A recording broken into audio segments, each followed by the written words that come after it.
In a pack of Disney Lorcana, you have 3 shots at a rare card, with 2 being guaranteed rare at the worst, and 1 shot at being a foil rare card.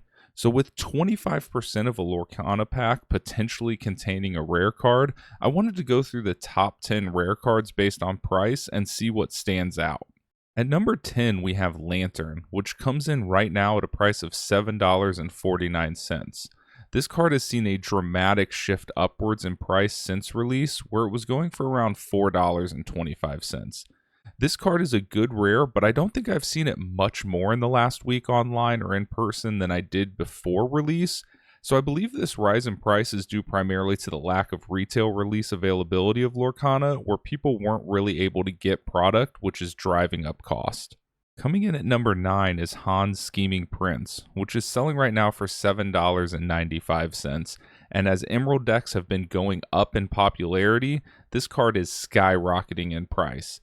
Just before release, this card was going for $4.75, marking an almost 60% increase in just a week. Like was mentioned previously, this is partially due to product scarcity, but I believe this card is also just becoming more prevalent in the meta and as such is rising in cost. Number 8 is Grab Your Sword, which the current lowest listing is for $9.48.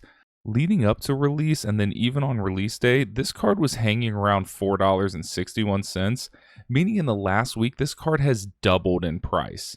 It's not super shocking when you realize that the Amber Steel Singing deck with Ariel is quickly going up the meta tier list, and that deck runs 4 of these. Even in other decks running Steel, this card is easily included in most lists and why it's in the top 10 most expensive rares in Chapter 1. At number 7 is Let It Go, which is currently listed for $9.84, seeing big growth since release where it was hanging around $6.47 for about a week. This card is one of Sapphire's best control cards and sees play in most Sapphire decks, but this is another card that I believe most of the price creep is based on product scarcity, as I don't think much has changed in the meta with this card, as it was already a pretty well played card before release.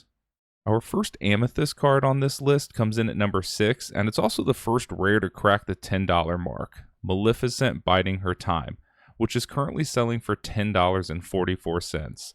Maleficent sees some play in Amethyst decks given her 1 cost and quest for 2 lore, but those decks are primarily aggro-style decks. Amethyst decks that go more mid-range or controlled don't generally run her. This card actually hasn't seen that much of a price change since release, where it was selling for $10.16.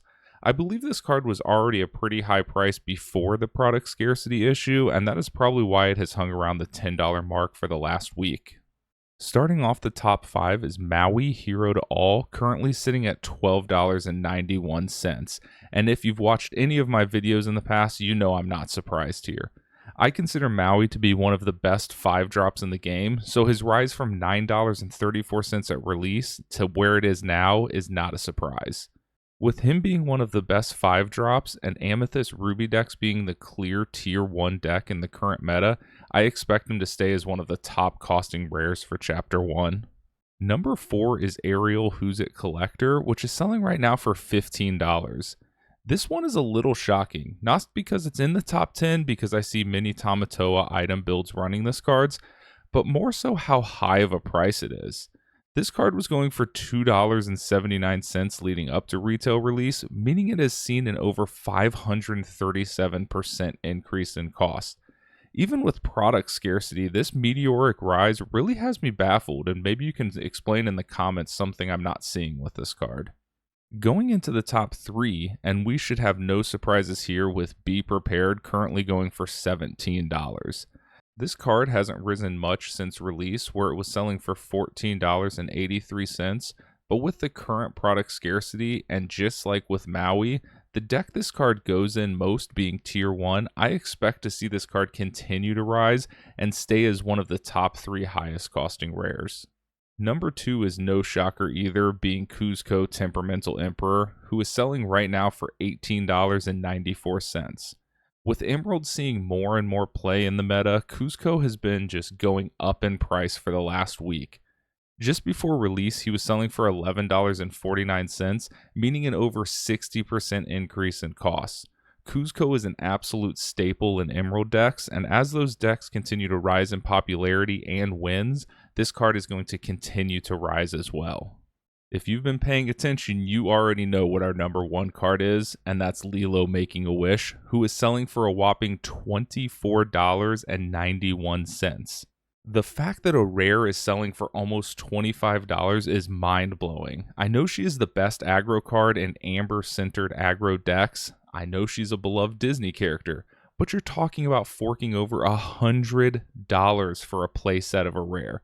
She has been the most expensive rare since before release, where she was selling for $16.18, and at the rate she's going, I don't see that stopping anytime soon.